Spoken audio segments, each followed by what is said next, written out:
A Morris, Illinois family is grieving the loss of a father, son, and husband. They believe 48-year-old Ben Price died as a result of a rare and misunderstood phenomenon being called COVID psychosis. Ben's wife, Jennifer, joining me this morning to tell her story in an effort to help others. Jennifer, I just want to say I'm so sorry for your loss. And you and I just spoke right before you went on, and he's only been gone for 2 weeks. So thank you for joining me. Obviously, you feel very strong that this is an important message, but if you can, tell everybody about your husband's COVID diagnosis and then what happened. Yes, thank you so much for having me. It's a very difficult time, but it's important to us while we're grieving to get this message out because it is not something we had heard about. And had I known about this, I believe he'd still be here today because I would have gotten a different treatment approach. He tested positive for COVID. He got very sick and had to be in the hospital for 5 days. Oxygen was very low. He had, his heart went into AFib. But once he was discharged and home is when we really started to notice the decline in his mental health. He was a very different person. He was talking differently. He was acting differently. He was very panicked and scared. He paced the house, and there was just nothing we could do to calm him down. We got him medication on Friday to try and help with anxiety.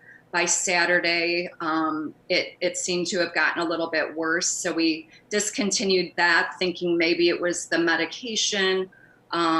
My daughter and I spent all Saturday night just trying to distract his mind, made him his favorite dinner. We watched a movie as a family and snuggled and finally got him to fall asleep.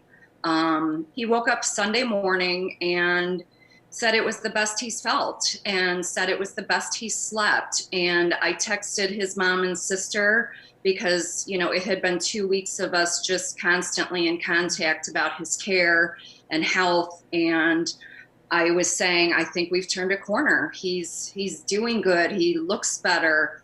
And he was just planning to leave for a few hours to go do paperwork at the office. And so he left.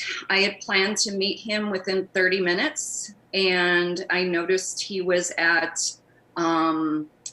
a different farm that we have, which was not uncommon, but I called him and talked to him and he sounded great. And we were planning to meet back at the office a short time later.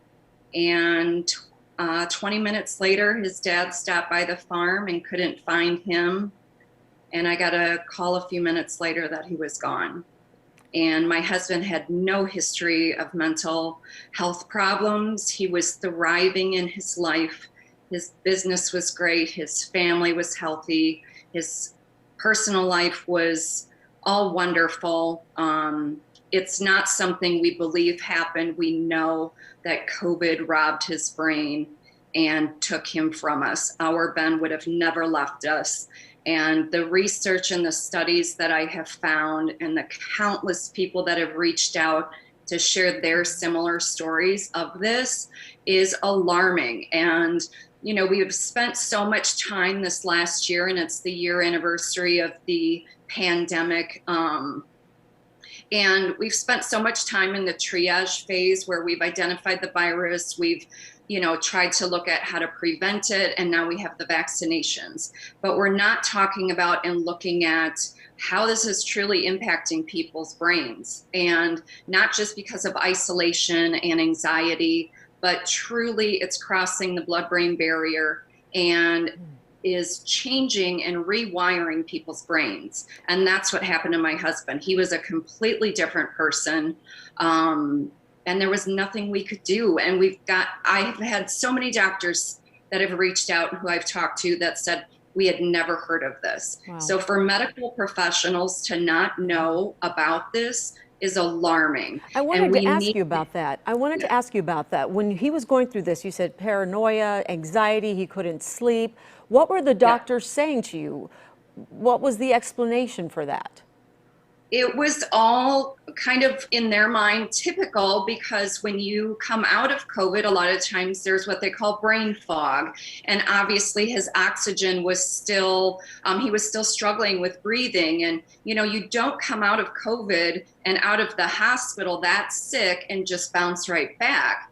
However, had I known about this term, COVID psychosis, and knowing what he was, how his behavior was, you know, that is how I first learned of it. Is a friend heard about our story on Sunday and how he had been behaving, and said, have you heard of COVID psychosis? And she sent me 3 articles from the CDC, and immediately I said, that's exactly it. Wow, That is Jennifer. exactly it.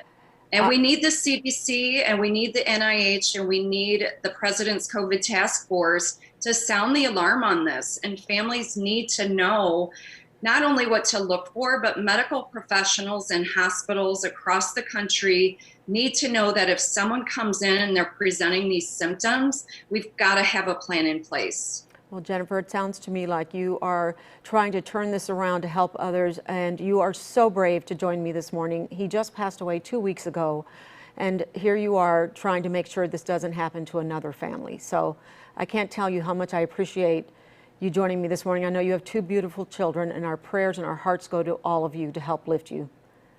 Thank you so very much. We appreciate it. Good to talk to you.